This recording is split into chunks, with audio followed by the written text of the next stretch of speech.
wadamada midowga Yurub ayaa sheegay markii ugu horeysay inay hawada soo gelin doonaan social media cusub. Ururo iyo shakhsiyaad caan ah oo ka kala yimid dalalka Yurub ayaa maanta shirkii madasha dhaqaalaha adduunka ka shaaciyay inay furi doonaan social media cusub, taas oo loo arko mid dalalka reer Yurub ay gaar u leeyihiin. Social media cusub ayaa la yiraahdaa W, waxaana maanta markii ugu horeysay laga shaaciyay madasha dhaqaalaha adduunka ee ka dhacaya magaalada Davos.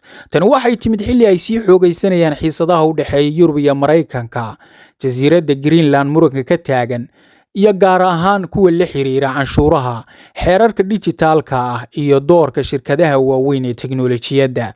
Mid ka mid ah waxyaabaha W kaga duwan tahay baraha kale waa sida loo maamuli doono xogta isticmaalayaasha. Xogta W waxaa lagu kaydin doonaa Yurub gudaheeda, waxaana martigelin doona shirkado Yurubiyan ah.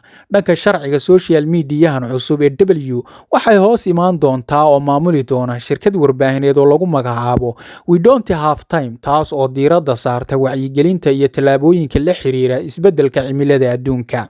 Sidoo kale, qof kasta oo iska diiwaangelin doona W waxaa lagama maarmaan ah inuu caddeeyo qofka uu yahay, isagoo isku diiwaangelin doona magaciisa iyo sawirkiisa runta ah, si loo hubiyo dadka akoonnada ka furanaya W inay yihiin dad run ah oo tixraac yeesha.